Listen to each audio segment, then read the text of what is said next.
Let's begin with a simple but powerful question. How do you define family?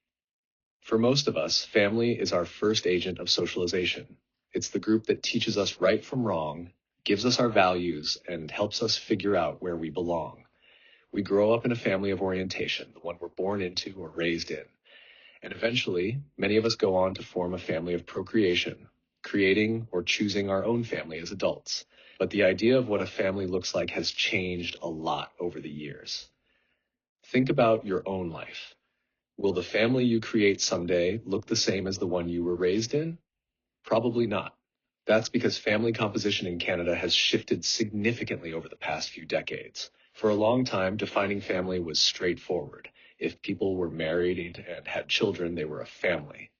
But as society evolved, so did the reality of family life, and so did our need to rethink what counts as a family. Let's compare how Statistics Canada defined family in two different census years.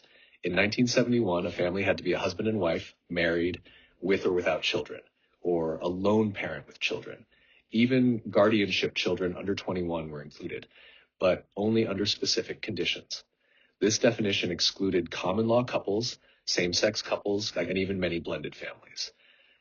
By 2011, the definition was updated to include married or common law couples, with or without children, and importantly, couples of any sex. Lone parent families were still included, but the scope had clearly widened to better reflect Canadian realities. So why did this change? Simply put, because reality changed. Society became more diverse, inclusive, and open to new family structures. Statistics Canada needed a broader definition to accurately count these evolving family types. Now, compare those census definitions to one from the Vanier Institute of the Family, which takes a more holistic view. They define family as any combination of two or more persons who are bound together over time by ties of mutual consent, birth, and or adoption, assuming responsibilities like care, socialization, economic support, and love. This is about function, not just form. It recognizes that family isn't just about legal status or living arrangements. It's about emotional connection, mutual support, and shared responsibilities. This broader view allows us to think critically. Should a best friend or even a beloved pet count as family? While Statistics Canada wouldn't count them, many of us would say yes, because family for many is defined not by structure, but by meaning. So next time you hear the word family, ask yourself, whose definition are we using and what are we leaving out?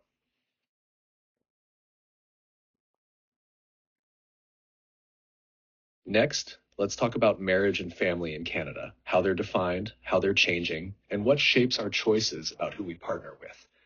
According to the 2011 census, there were nearly 9.4 million families in Canada, a 5.5% increase from 2006. Even though married couples were still the most common family type, making up 67% of all families, their share has been steadily declining. What's growing in its place? Cohabitation and non-traditional forms of family. That shift tells us something. While marriage isn't disappearing, Canadians are increasingly choosing other ways to live and raise children. Still, the majority will marry at some point in their lives, and love is a major reason why. Most Canadians value emotional connection and affection when selecting a life partner. But love isn't universal as a marriage requirement. In many cultures, arranged marriages are common, and choices are often guided by economic stability, family compatibility, or religion, rather than romance. In these arrangements, it's typically the parents or family elders who help choose the spouse. Even when we think we're making independent decisions, social patterns still influence us. Many of us unconsciously choose someone with a similar background in age, class, personality, or beliefs. This is known as homogamy. Cultural norms and laws also play a big role in who we're allowed or encouraged to marry. Endogamy refers to marrying within one's social group, like marrying someone of the same religion or class. Exogamy is the opposite. It encourages marriage outside one's group. For example, Canadian law prohibits incest, so you can't legally marry a family member. That's enforced under Section 155 of the Criminal Code. In terms of legal structure, Canada only recognizes monogamy, one spouse at a time. Polygamy, marrying multiple spouses, is illegal. But this hasn't stopped legal challenges. Take the case of Bountiful, BC, where Winston Blackmore, a leader in a fundamentalist Mormon sect, was accused of having 25 wives between 1975 and 2001.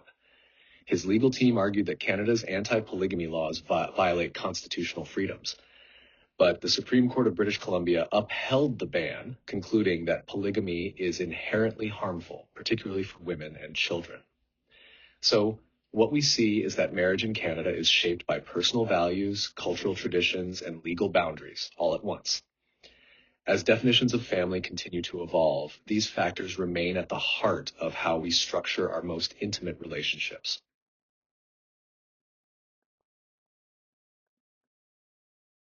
Moving forward, we'll explore common law unions, a family form that's becoming increasingly popular across Canada, but one that's not uniformly recognized or treated the same across provinces. First off, common law relationships are governed at the provincial level, which means the rules about what counts as common law and what legal rights are granted differ from province to province. In British Columbia, for example, the government updated the law in 2013 to define spouse as someone who has lived with their partner for at least 2 years. This change gave common law couples the same legal rights and responsibilities as married couples, including a 50-50 split of assets and debts if the relationship ends. That's not the case everywhere. In Alberta and Newfoundland, couples are considered common law after 2 years of cohabitation. But in Ontario and Manitoba, the threshold is 3 years, unless the couple has a child, in which case 1 year is enough. Interestingly, Alberta uses the term adult interdependent partners, and their definition includes either 3 years of living together or having a child together. The outlier is Quebec. It's the only province in Canada that doesn't legally recognize common law relationships. That means partners in Quebec have no automatic legal protections unless they are married. As for separation, outside of BC, there's no automatic equal division of property. In most provinces, if one partner owns the home, the other won't have a claim unless they can prove financial contribution toward its purchase or upkeep. Now let's look at some numbers. Between 1981 and 2011, the number of common law couples quadrupled, increasing by a staggering 345.2%. By 2011, 16.7% of all census families in Canada were common law unions. For the first time ever, this number surpassed the number of lone parent families. So what's driving this growth? Part of it may be due to a decline in divorce rates, but increasingly, cohabitation is becoming a preferred alternative to marriage, not just a temporary step toward it. Many couples, especially young adults aged 25 to 29, are choosing to live together. In fact, 1 in 4 Canadians in this age group are in common law relationships. And it's not just young people. Canadians in their 60s have shown the largest growth in common law unions, showing that this is also a post-retirement choice for companionship, financial reasons, or simply a shift in values. For some, being legally married isn't the point. They value mutual respect, emotional happiness, career focus, financial stability, and a fulfilling personal life over formalizing the relationship through marriage. So here's the big question to reflect on. Is living with someone the same as being married? Does it carry the same expectations of commitment, or does it represent something fundamentally different?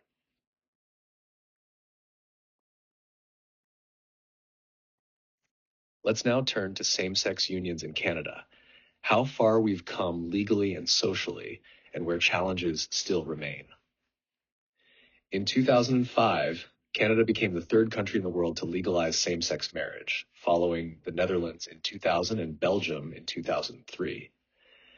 That decision opened up a new chapter in Canadian family life, and in just 5 years, the number of same-sex married couples nearly tripled. By 2011, Statistics Canada counted 64,575 same-sex couple families, a 42.4% increase from 2006. Of these, over 21,000 were married couples, and 43,560 were common law. Same-sex common law unions grew by 15%, slightly outpacing the 13.8% growth seen in opposite-sex common law relationships. So what does this mean? It means that more and more same-sex couples are forming families, not just as a social act, but with legal recognition and support. And with that legal recognition comes access to parenthood. Today, same-sex couples in Canada can become parents through adoption, fostering, surrogacy, or co-parenting arrangements with other couples or individuals. But while the legal doors may be open, the path is still far from equal. In practice, same-sex couples still face delays and discrimination when trying to adopt. For example, in British Columbia, a social worker admitted that some adoption workers hesitate to approve same-sex or single applicants, meaning these families often wait longer than heterosexual couples. And the resistance isn't based on evidence, it's rooted in myths and stereotypes. These include outdated fears that children raised by same-sex parents might become homosexual themselves, be stigmatized by society, suffer from the absence of a traditional mother-father structure. But here's the truth. Research has consistently disproven these concerns. One study found that a child's life satisfaction, attachment to parents, and overall well-being were unrelated to their parents' sexual orientation. What mattered most was the quality of the parent-child relationship, not the gender or orientation of the parents. Despite legal recognition, same-sex families still often function as minority subcultures, especially in parts of the world where same-sex marriage is still illegal or heavily stigmatized. Even here in Canada, accessing healthcare remains a major concern. Many LGBTQ+ individuals hide their sexual orientation out of fear rooted in heterosexism, past discrimination, or negative experiences with healthcare providers. A Health Canada report confirmed that LGBT individuals often face insensitive or biased healthcare workers, ignorance of LGBTQ+ health issues, reluctance to disclose sexual identity, which can block access to proper care, as it's there. So while legal progress is crucial, social and institutional change must catch up, especially in sectors like adoption and healthcare, where subtle biases continue to affect real lives. Let's ask ourselves, where do these stereotypes come from? Why do they persist? And how do we push back as a society?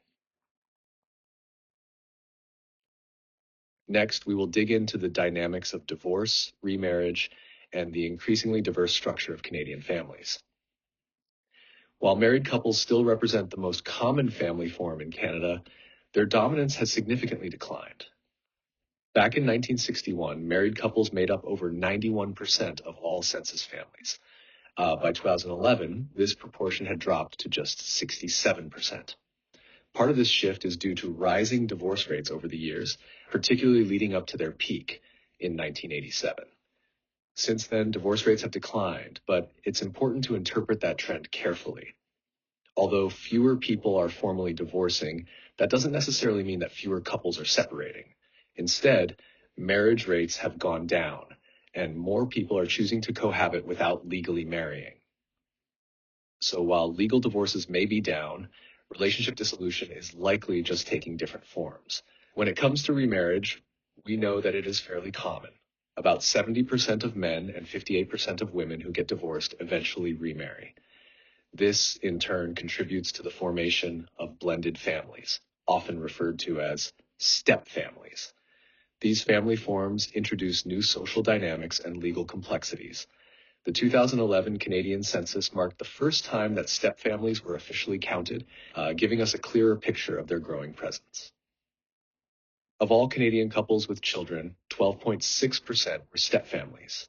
Among these, 7.4% were classified as simple step families, meaning all children in the household are the biological or adopted children of only one of the spouses or partners. The remaining 5.2% were complex step families, and this category covers a range of configurations. In some of these families, children may be shared between both parents as well as from one parent only. In others, each partner may bring children from previous relationships but have none together. And in the most complex cases, the family includes children shared by the couple along with children from each of their previous relationships. These blended families are navigating relatively new social territory. Unlike traditional families, there are few clearly established societal norms or expectations guiding the roles and responsibilities of step-parents, stepchildren, or blended siblings. In fact, many policymakers and courts are only just beginning to grapple with the legal rights and obligations of step-parents in various contexts, including custody and financial responsibility. On a personal level, life in a blended family often requires a significant period of adjustment. These families are not just merging households, They're merging histories, traditions, parenting styles, and emotional relationships. This can lead to issues around attachment, conflict, and cultural differences within the family unit. Um, Communication, patience, and flexibility are essential as family members negotiate their evolving roles and responsibilities. Despite the challenges, blended families also offer the possibility of growth, healing, and the development of strong, supportive bonds. Moving on, let's take a closer look at the rise of singlehood in Canada and what it tells us about shifting cultural norms. In 1981, just over 60% of Canadians aged 15 and over were married, while less than 40% were unmarried. But by 2011, that pattern had reversed.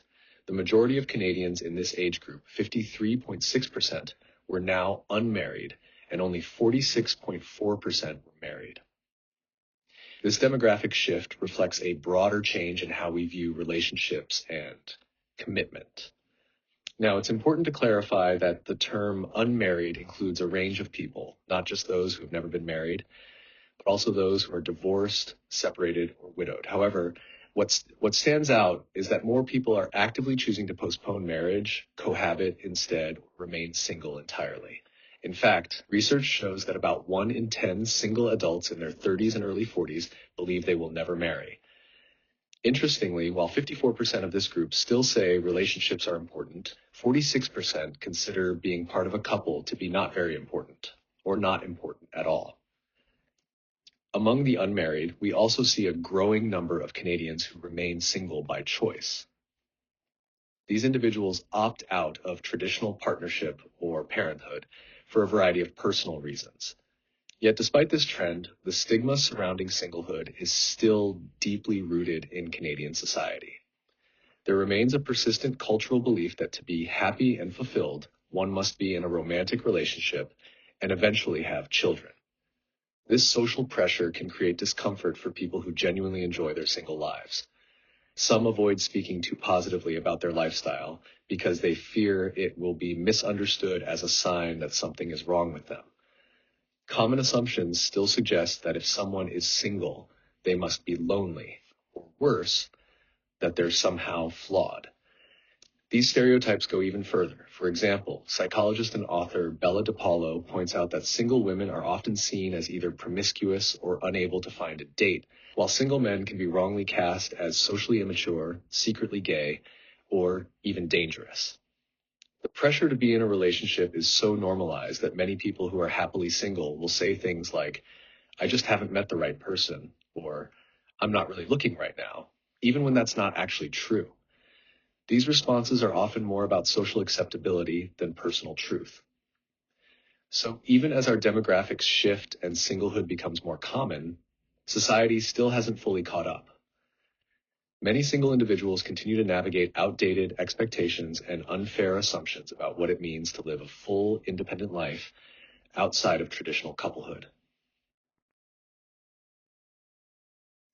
The concept of the traditional nuclear family in Canada has undergone significant transformation over the past 5 decades.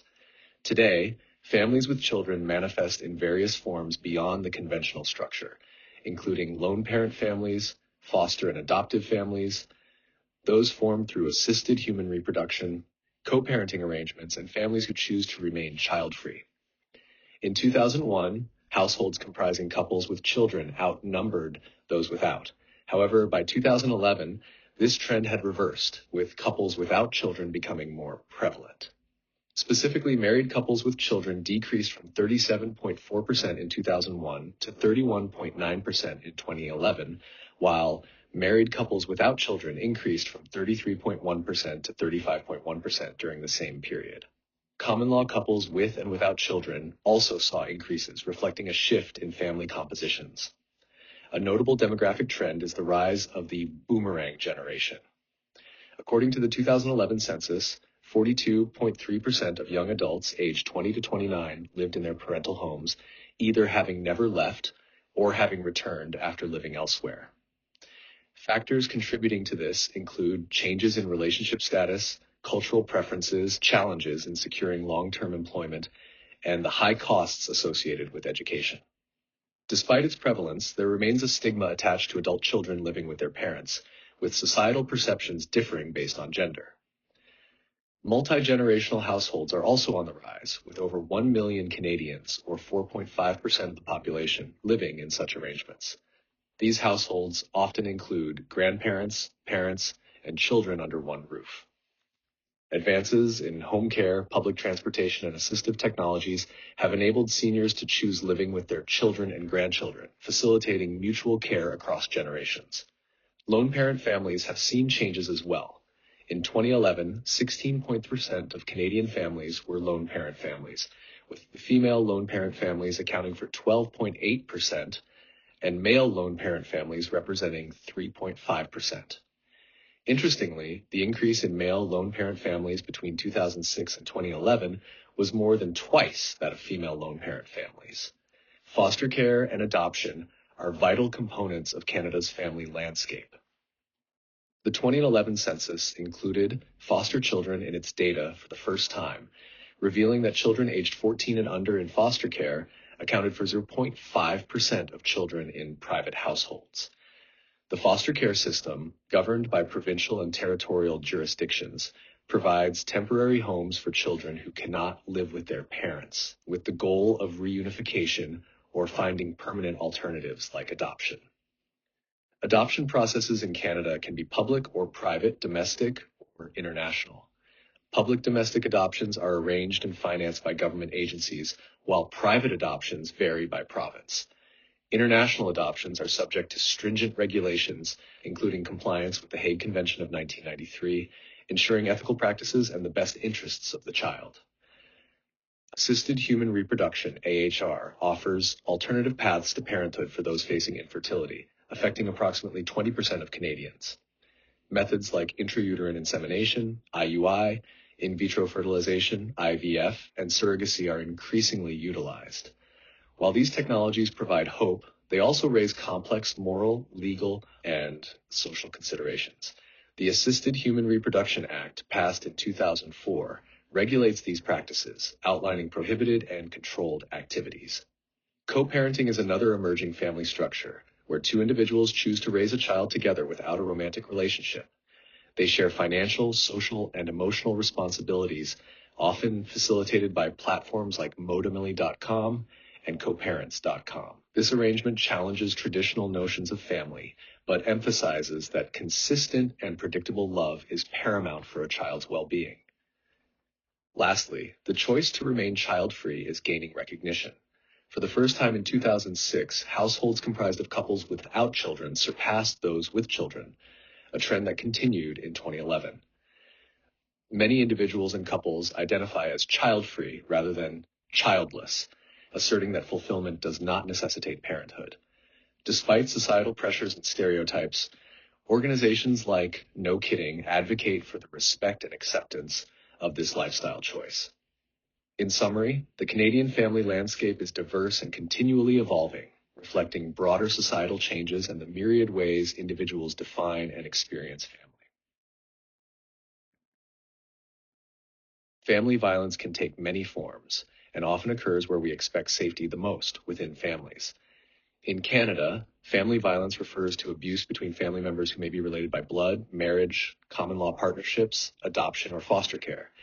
This abuse includes spousal abuse, child abuse, and elder abuse.